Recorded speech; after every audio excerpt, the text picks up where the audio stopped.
ओम जय श्री हरि विष्णु, जय तुलसी महारानी। राधे राधे, हरे कृष्ण। भक्तों, आज हम बात करने वाले हैं साल 2025 के तुलसी विवाह की। कब और किस दिन करना सबसे शुभ रहेगा? 1 नवंबर या 2 नवंबर? क्या रविवार को तुलसी जी का विवाह करना ठीक है या नहीं? रविवार को तुलसी जी की पूजा कर सकते हैं? क्या तुलसी के पत्ते तोड़ना या जल चढ़ाना ठीक है? और अगर नहीं तो फिर तुलसी विवाह कब करें और किन नियमों का पालन जरूरी है? आइए जानते हैं सब कुछ विस्तार से। सबसे पहले समझिए भक्तों, तुलसी विवाह कोई साधारण पर्व नहीं है। यह वह दिन है जब स्वयं भगवान श्रीहरि विष्णु 4 महीनों की योग निद्रा से जागते हैं और पूरे ब्रह्मांड में शुभ कार्यों की शुरुआत होती है। देवउठनी एकादशी के दिन भगवान विष्णु की जागरण के साथ ही माता तुलसी और भगवान शालिग्राम का विवाह संपन्न कराया जाता है। इसी को तुलसी विवाह कहा जाता है। तुलसी माता स्वयं लक्ष्मी जी का ही स्वरूप हैं और भगवान शालिग्राम श्रीहरि विष्णु का प्रतीक। इसलिए जब तुलसी जी और शालिग्राम जी का विवाह कराया जाता है तो ये स्वयं लक्ष्मी और नारायण के मिलन का प्रतीक होता है। तुलसी विवाह कराने से घर में सुख शांति बढ़ती है, दाम्पत्य जीवन में मधुरता आती है और संतान सुख की प्राप्ति होती है। जिनके घर में कन्याएं नहीं हैं, वे तुलसी विवाह करके कन्यादान का पुण्य प्राप्त कर सकते हैं। अब जानते हैं भक्तों, तुलसी विवाह का शुभ समय क्या रहेगा। 1 नवंबर शनिवार को शाम 5:36 से लेकर 6:54 तक तुलसी विवाह का अत्यंत शुभ मुहूर्त रहेगा।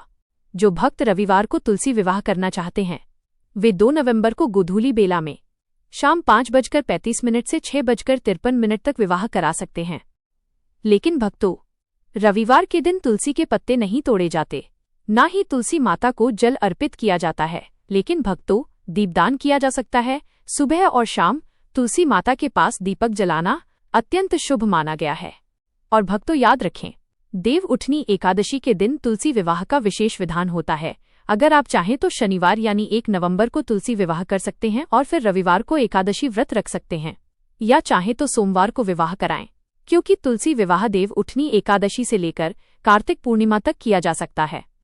अब जानते हैं भक्तों, तुलसी विवाह विधि कैसे करें। तुलसी जी का विवाह। सबसे पहले तुलसी माता को स्नान कराएं, फिर उन्हें हल्दी का लेप लगाएं और सुंदर वस्त्र पहनाएं। भगवान शालिग्राम जी को भी स्नान कराकर हल्दी अर्पित करें। अब तुलसी जी का श्रृंगार करें। सिंदूर, चूड़ी, बिंदी, मंगलसूत्र और सुहाग की सामग्री अर्पित करें। फिर तुलसी जी और शालिग्राम जी के साथ फेरे कराएं। फेरे पूरे होने के बाद तुलसी जी की परिक्रमा करें, क्योंकि शास्त्रों में कहा गया है, तुलसी की परिक्रमा करने से 7 जन्मों के पाप नष्ट हो जाते हैं। अब जानते हैं भक्तों, व्रत और पूजन नियम। जो भी दंपत्ति तुलसी विवाह करते हैं, उन्हें इस दिन व्रत रखना चाहिए। पूजन के बाद ही प्रसाद ग्रहण करें। भगवान विष्णु का पूजन करें, दीपक जलाएं और तुलसी पत्तों से अभिषेक करें। फिर मन में प्रार्थना करें, हे तुलसी माता, हे श्रीहरि विष्णु, हमारे घर में सदैव सुख, शांति और समृद्धि का वास रहे।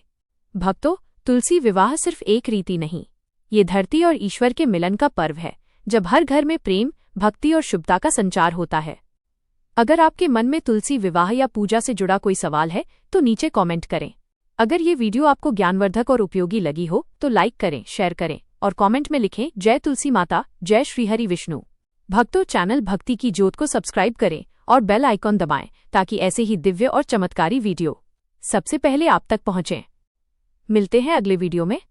तब तक के लिए राधे राधे, हरे कृष्णा, जय श्रीहरि विष्णु।